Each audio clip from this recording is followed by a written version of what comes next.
Bonjour à tous, merci d'avoir cliqué sur cette vidéo.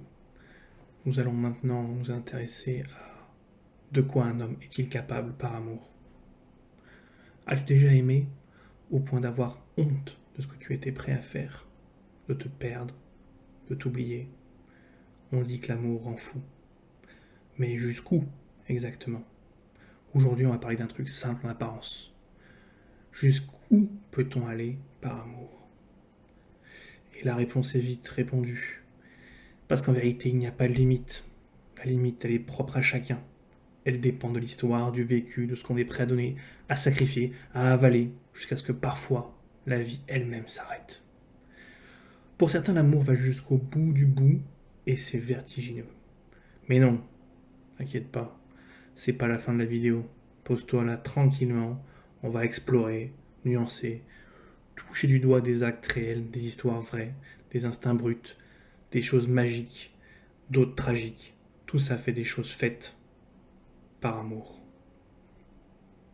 Alors installe-toi, respire, et pendant quelques minutes, on va voyager ensemble dans un territoire fragile, puissant, parfois absurde, mais profondément humain, celui de l'amour et de ce qu'il fait de nous.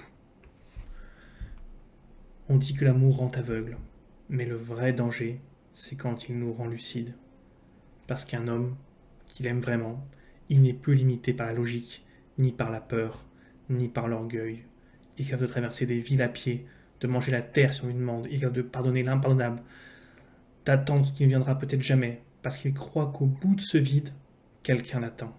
Et parfois, ce quelqu'un, c'est lui-même. Quelques mots de Cabrel, qui écrit par amour. Amour comme moteur. L'amour, c'est pas juste un sentiment. C'est pas juste un frisson au creux du ventre ou un battement un peu plus fort au milieu du silence. C'est une énergie, une poussée, une mise en mouvement. Quand il est sain, sincère, profond, l'amour devient moteur. Aristote disait que l'amour est le plus fort des élans naturels, qu'on aspire tous à se réaliser, à atteindre notre télos, notre finalité, et parfois ce désir de devenir meilleur, plus juste, plus grand, plus lumineux. Il se déclenche quand on aime. L'amour devient alors un moteur immobile. Il ne bouge pas lui-même, mais il fait bouger tout le reste. Un regard suffit, une voix, un souvenir, et soudain t'as envie d'être quelqu'un de bien. Pas pour les autres, pas pour la société, mais pour mériter ce lien-là. L'amour qui pousse à se dépasser. Tu vois un mec qui n'a jamais rien foutu de sa vie, tombe amoureux, se lever à 6 heures du matin, apprendre une langue, arrêter de fumer, appeler sa mère, rattraper 10 ans de bordel juste pour être à la hauteur de ce qu'il ressent. Parce que l'amour, quand il est vrai, te rend dingue. Il te rappelle que tu peux devenir plus grand que ta propre douleur, que tu peux aimer même les parts de toi que tu avais abandonnées. Quelques exemples d'actes transfigurés par amour. Un artiste qui peint par amour, pas pour gloire, comme Rodin, sculptant Camille Claudel, ou comme Aragon, écrivant pour Elsa. À travers l'autre, ils découvrent une version d'eux-mêmes qu'ils ignoraient. Un homme qui quitte son pays, sa culture, ses repères, pour vivre avec la personne qu'il aime. Il apprend une nouvelle langue, un nouveau Dieu, un nouveau rythme, pas par soumission, mais par ouverture. Une femme qui soigne son addiction, non pas parce qu'on lui dit, mais parce qu'elle veut pouvoir aimer vraiment, sans projeter son mal sur l'autre. Elle guérit par amour, pas pour l'amour. Ainsi, l'amour bien vécu, c'est un catalyseur. Il ne te transforme pas en quelqu'un d'autre. Il t'aide à devenir ce que t'étais déjà, mais que t'oses pas encore être. Il révèle le meilleur sans l'imposer. Il éclaire ton chemin sans t'y forcer.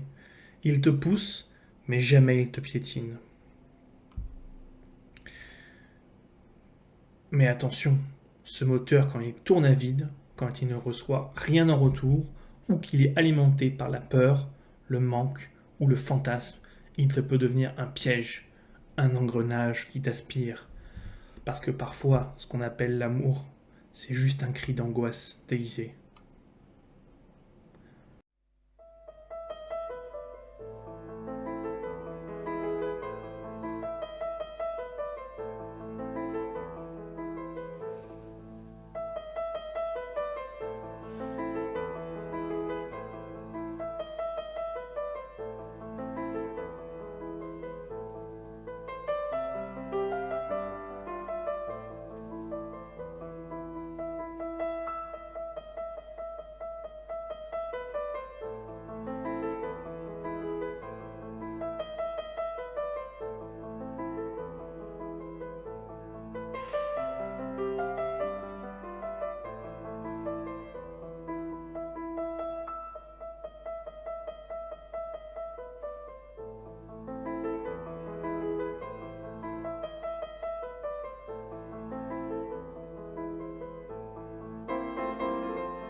Ok, on l'a bien vu, l'amour peut tout bouleverser. Mais la vraie question, c'est pourquoi?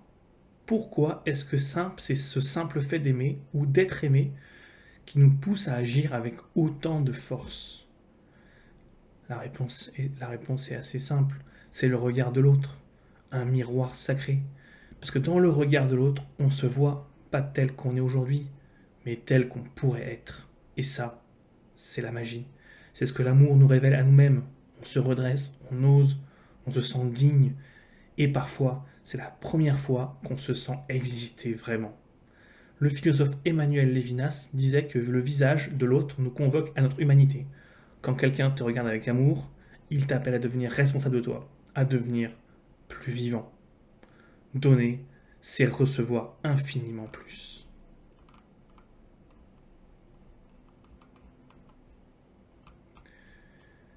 Et ce besoin de donner, de faire plaisir, de tout offrir, mais ce qu'on n'a pas, il vient pas d'un manque. Il vient de cette certitude intérieure que l'on se donne avec le cœur, nous revient toujours. Peut-être pas sous la forme qu'on attendait, pas dans une déclaration ni dans un je t'aime dit à voix haute, mais dans ce qu'on devient grâce à cet élan. Parce que donner en amour, c'est pas une perte, c'est une extension de soi. C'est bâtir un lien invisible qui existe même quand l'autre est loin. Grandir à travers l'amour, c'est retrouver une forme d'unité.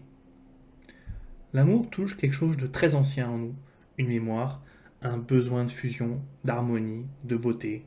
C'est pas juste romantique, c'est existentiel. On cherche tous au fond à être vus, compris, aimés, sans condition. Et quand on sent que c'est possible, même un peu, on déploie des forces insoupçonnées. Ce n'est pas l'amour qui nous transforme, c'est le reflet de nous-mêmes dans l'amour. C'est cette intuition que je peux être le meilleur, je peux être moi, mais plus lumineux. C'est cette intuition vaut tous les sacrifices du monde. Maintenant que tu comprends pourquoi l'amour est un moteur aussi puissant, faut aussi qu'on parle de ses excès, parce que parfois ce moteur s'emballe, il nous élève plus, il nous engloutit, et là, on entre dans la zone de danger.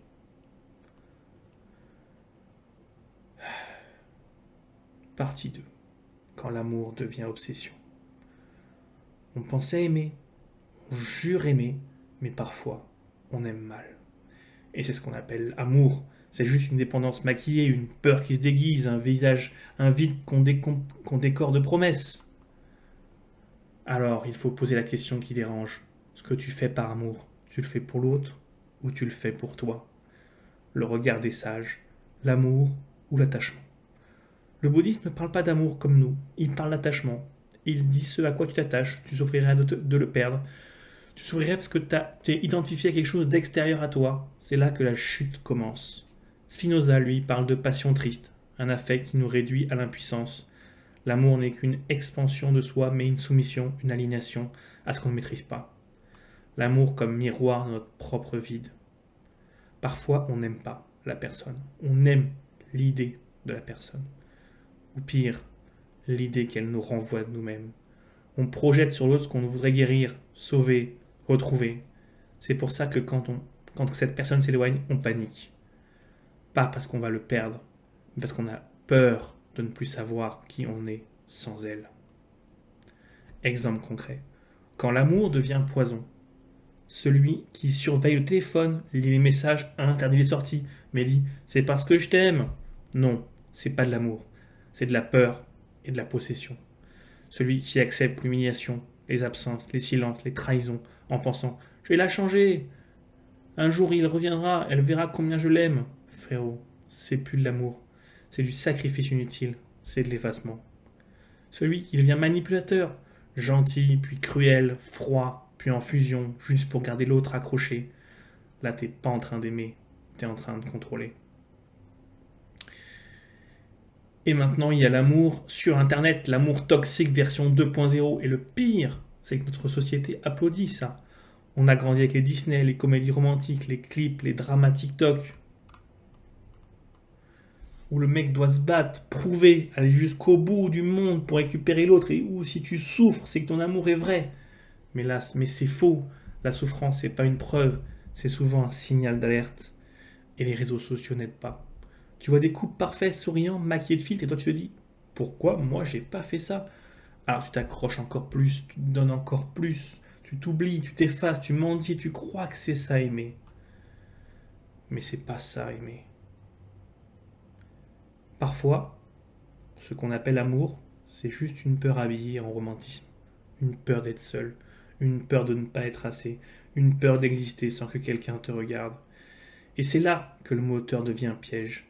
Ce qui te porterait te tire vers le bas, ce qui t'élève te blesse, ce qui t'unissait te dévore. Alors, est-ce que ça veut dire qu'il faut arrêter d'aimer? Est-ce que ça veut dire qu'il faut devenir froid, distant, cynique? Non. Ça veut juste dire que pour aimer bien, il faut d'abord guérir, se connaître, se retrouver. Et ça, c'est ce qu'on va voir maintenant.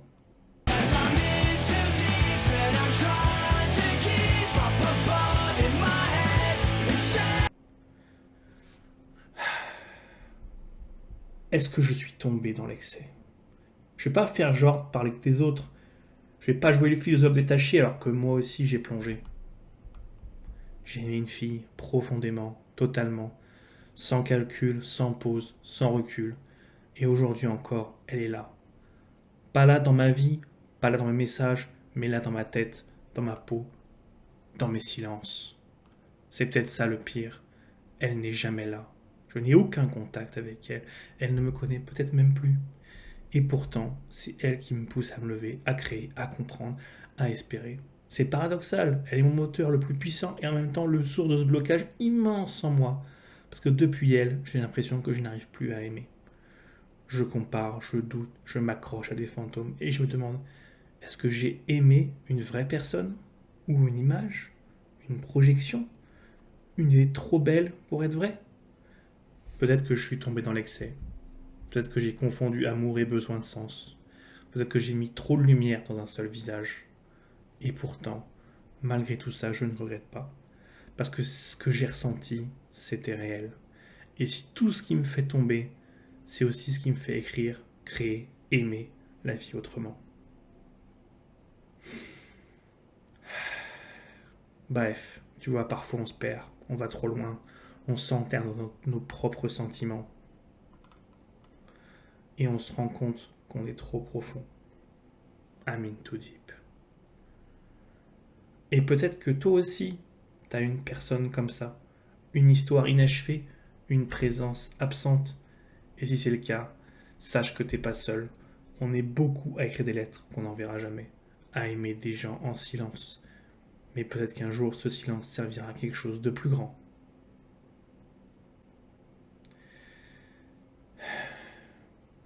Partie 3. Les limites qu'on franchit. Jusqu'où peut-on aller par amour? Où est la ligne rouge? Est-ce qu'il y en a une d'abord? Ou est-ce que l'amour, quand il prend toute la place, devient une religion, une cause, une folie? Dans les histoires, on aime les sacrifices, on acclame les grandes preuves d'amour, mais quand ça devient extrême, on applaudit encore ou on détourne les yeux? Référence extrême de la passion à la destruction. Il y a des crimes passionnels, ces gestes irréparables faits par amour, mais est-ce vraiment de l'amour ou le refus de perdre le contrôle sur l'autre? Il y a ceux qui se sacrifient jusqu'à disparaître dans l'ombre, ils n'existent plus que pour l'autre, ils finissent par s'éteindre intérieurement. Il y a ceux qui tombent dans la dévotion totale, presque mystique, priant une personne comme on prierait Dieu, attendant un miracle qui ne viendra pas. Comme par exemple le comte de Monte Cristo, qui revient pour se venger, poussé par l'injustice, mais au fond tout part de l'amour, perdu, trahi, cette rage froide le consume autant qu'elle ne fait que triompher. Breaking Bad, Walter White qui dit agir pour sa famille, mais au fil du temps on se voit que son amour sert son ego, son besoin de puissance, il détruit tout autour de lui. Est-ce encore de l'amour? Ou juste un prétexte à l'ambition?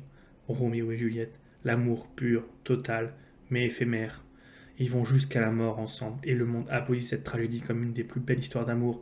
Mais, et si c'était surtout une terrible fuite?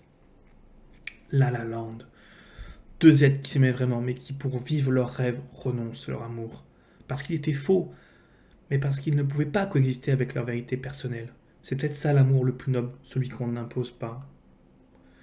Si tu détruis tout autour de toi pour l'avoir, si tu écrases les autres, toi-même ou la personne que tu dis aimer, est-ce encore de l'amour? Ou est-ce devenu de la domination, de la possession, une dépendance affective déguisée en romantisme héroïque? Parce que l'amour, le vrai, il ne détruit pas. Il construit, même quand il fait mal, même quand il se termine. L'amour, quand il dépasse la conscience de l'autre, quand il ne respecte plus son espace, ses choix, sa liberté, ce n'est plus de l'amour. C'est de la folie douce ou de la cruauté maquillée. Parce que l'amour, sans altérité, n'est qu'un monologue à deux. Et parfois, il vaut mieux aimer en silence que aimer en ravageant tout.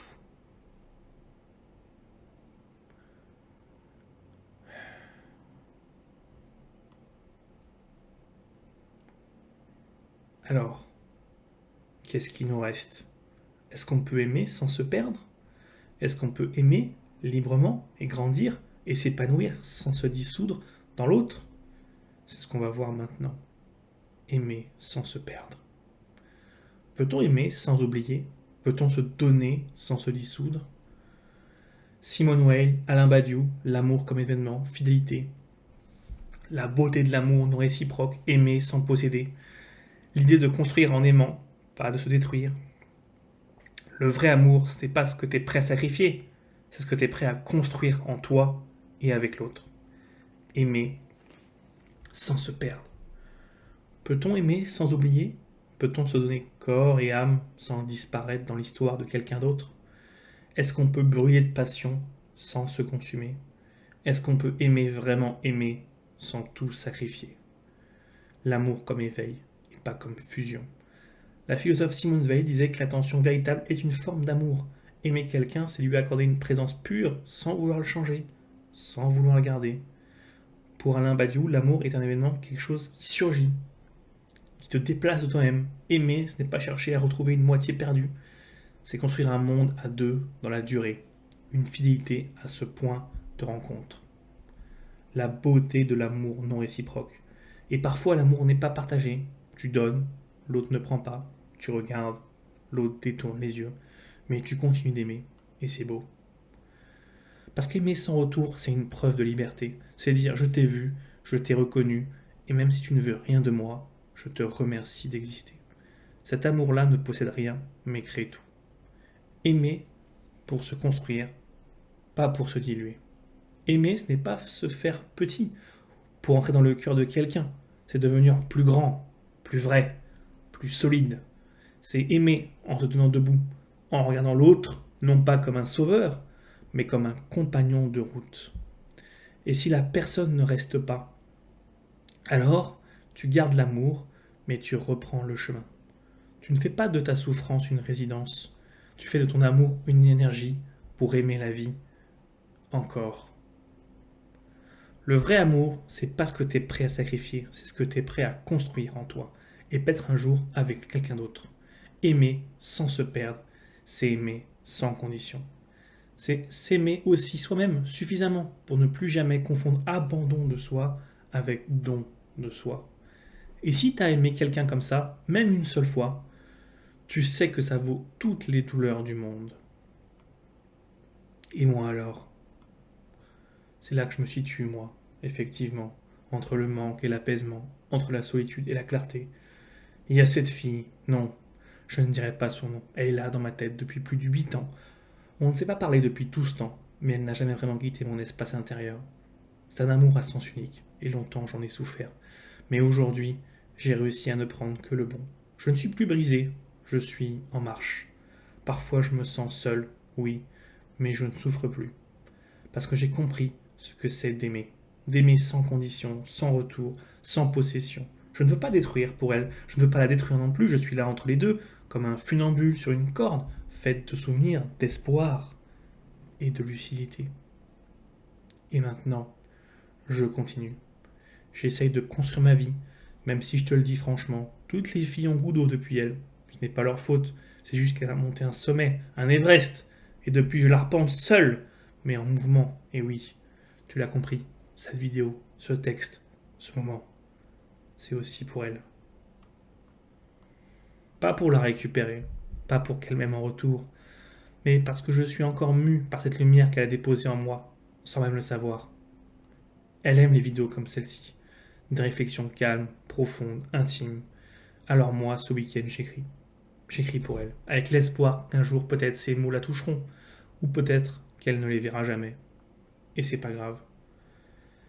Parce qu'aimer parfois c'est ça, donner sans attendre, écrire sans réponse, s'armer d'une plume comme on s'arme d'une épée, et même si je ne suis qu'un homme qui écrit dans le vent, je reste chevalier, épée longue à la main et cœur debout.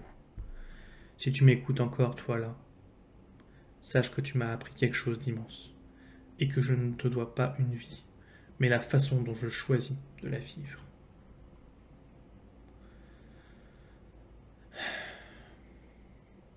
L'amour. Il peut être un feu sacré ou un incendie incontrôlable. Il peut te sauver, te reveler, te transformer ou te cramer jusqu'à l'os. Mais au fond, tout commence par une seule question. Est-ce que tu aimes assez pour aimer quelqu'un d'autre? Pas pour t'accrocher, pas pour te fondre, mais pour aimer sans te trahir. Alors voilà, moi j'ai aimé fort, trop fort peut-être, et j'ai appris. Maintenant c'est à ton tour. Et toi, t'as déjà fait quoi de fou par amour?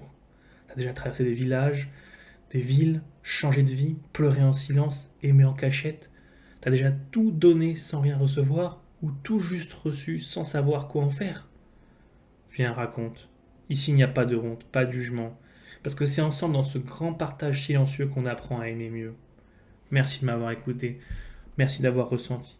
Et si cette vidéo t'a touché, partage-le avec quelqu'un que t'as aimé ou que tu aimes encore, même s'il ne le sait pas. I wanna know what